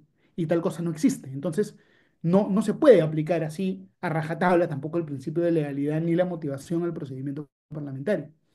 Lo que termina ocurriendo es que estos déficits de alguna manera se compensan con el muy elevado número de votos que se requiere para imponer la sanción. O sea, esa es la lógica del procedimiento parlamentario, que tiene un elemento de debido proceso, pero no igual que el proceso, digamos, judicial.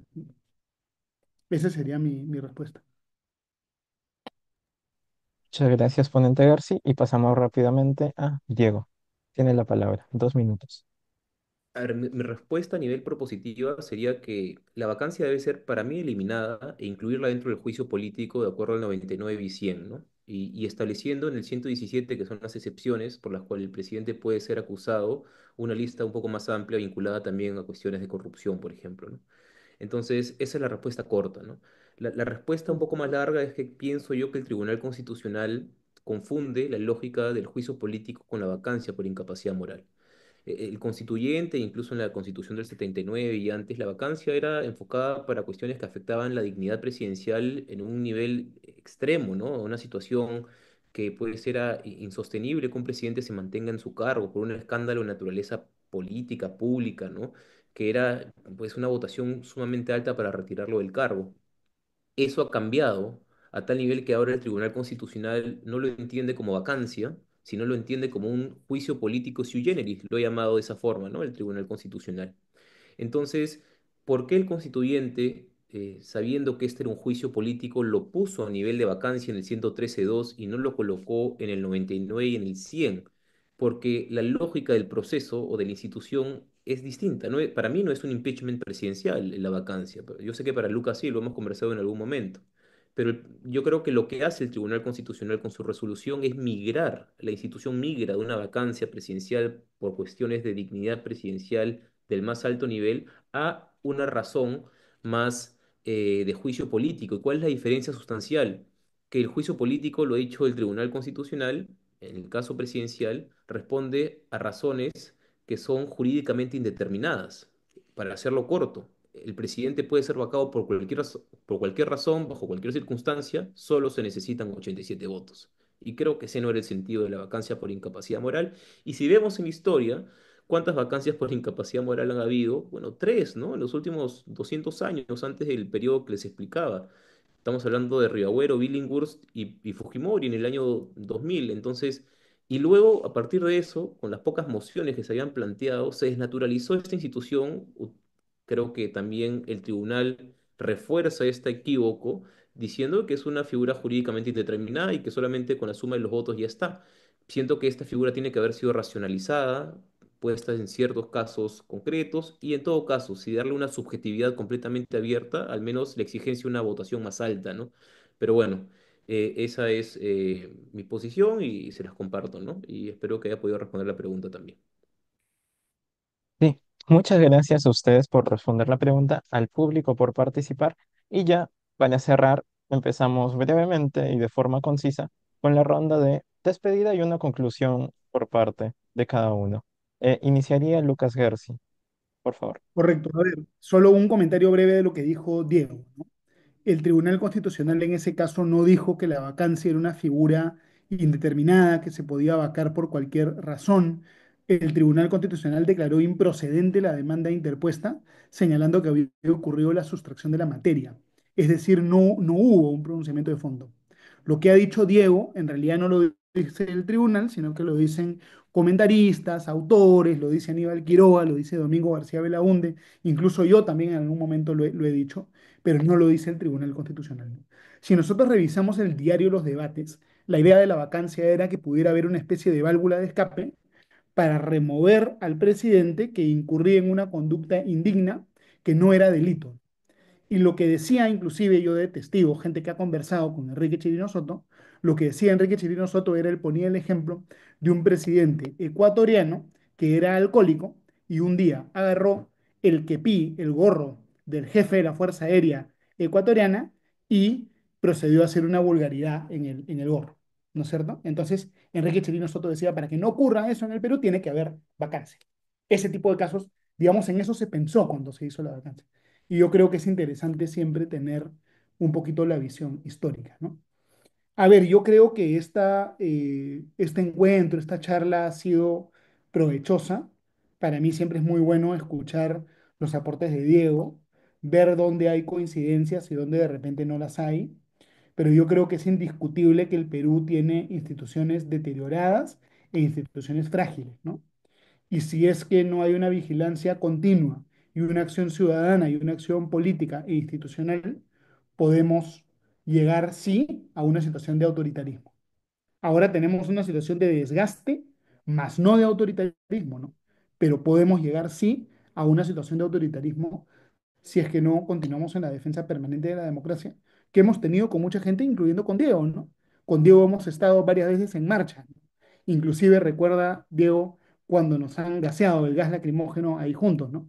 Entonces siempre recordar ese compromiso mutuo, yo creo, por la defensa del Estado constitucional, ¿no? Y agradecer mucho a todos ustedes por el evento, que la verdad creo que ha estado muy bueno. Muchas gracias. Gracias a usted, doctor Lucas García. Pasamos brevemente al doctor Diego. Gracias, Oscar. Y bueno, respondiendo sobre lo primero, el juicio político, para efectos académicos, ¿no? Para que los chicos también estén animados de leer la sentencia. Tal vez, bueno, la puedo compartir, que justo estoy acá, ¿no? En el fundamento 28 se dice que la vacancia es una modalidad de sui generis de juicio político, ¿no? En esa misma sentencia que se declara improcedente. Y en el fundamento 31 ustedes pueden revisar acá cuando lo tengan tiempo, es que esta incapacidad moral permanente es excepcional, pero es entendida como un concepto jurídicamente indeterminado, ¿no? Vemos con Esa es ánimo de otra leer la sentencia. sentencia. Esa es una sentencia de habeas corpus, que es Sí, distinta a la sentencia del proceso competencial, donde se le pidió al Tribunal Constitucional que analice si Martín Vizcarra había sido bien vacado o no. Que yo me no, no, refería a pero la... la pregunta, sin ánimo de abrir el debate, estaba vinculada al último pronunciamiento donde se dice digamos, que esta figura es jurídicamente indeterminada, ¿no? Como un juicio político sui generis. Por eso, y bueno, en todo caso, sin ánimo de abrir el debate, para que los chicos puedan también leer ambas sentencias, y en todo caso está claro que el día de hoy, más allá de lo que ha dicho el tribunal antes, se entiende como un concepto jurídicamente indeterminado y es un juicio político sui generis, como lo ha entendido esta composición del tribunal y es la última sentencia de habeas corpus, ¿no? de Pedro Castillo. Pero bueno, cierro con algunas palabras. Gracias primero, Lucas, por la apertura siempre a conversar, a dialogar, a tomarnos este espacio de forma democrática. Siento que esto se ha perdido muchísimo, que la discrepancia pareciera que deja de ser un valor importante en la democracia y hay que etiquetar y hay que eliminar al que piensa distinto y así no se construye un país. Siento que lo que hemos hecho es un ejercicio democrático de discrepancia saludable, constructiva y además propositiva, que creo que acá muchos nos quedamos con algunas ideas. Yo en algunas estoy completamente ratificado en lo que dije inicialmente y en otras he entrado en dudas y seguramente en algunas que has mencionado tú me has convencido y creo que esa predisposición hacia el aprendizaje lo que genera es crecimiento, lo que genera es llegar a conclusiones y no el estancamiento, ¿no? Que es algo propio de los obtusos y que se quedan en sus ideas cerradas y creo que no es el espíritu de este debate. Y agradezco también al grupo de estudios constitucionales. Siento que esto es un espacio que debemos de replicar no solamente con nosotros, sino con personas que tengan esta apertura a dialogar y a ponernos a debatir sobre temas de fondo en el país y, bueno, animarnos a todos desde de donde nos toque, en lo que creamos, trabajar por un mejor país, creo que ese es el objetivo que todos tenemos aquí. Muchísimas gracias. Muchas gracias a los ponentes, al público, al grupo de estudios constitucionales y a Peruvian Science. Esperamos encontrarnos en una próxima oportunidad. Gracias por este debate y este espacio.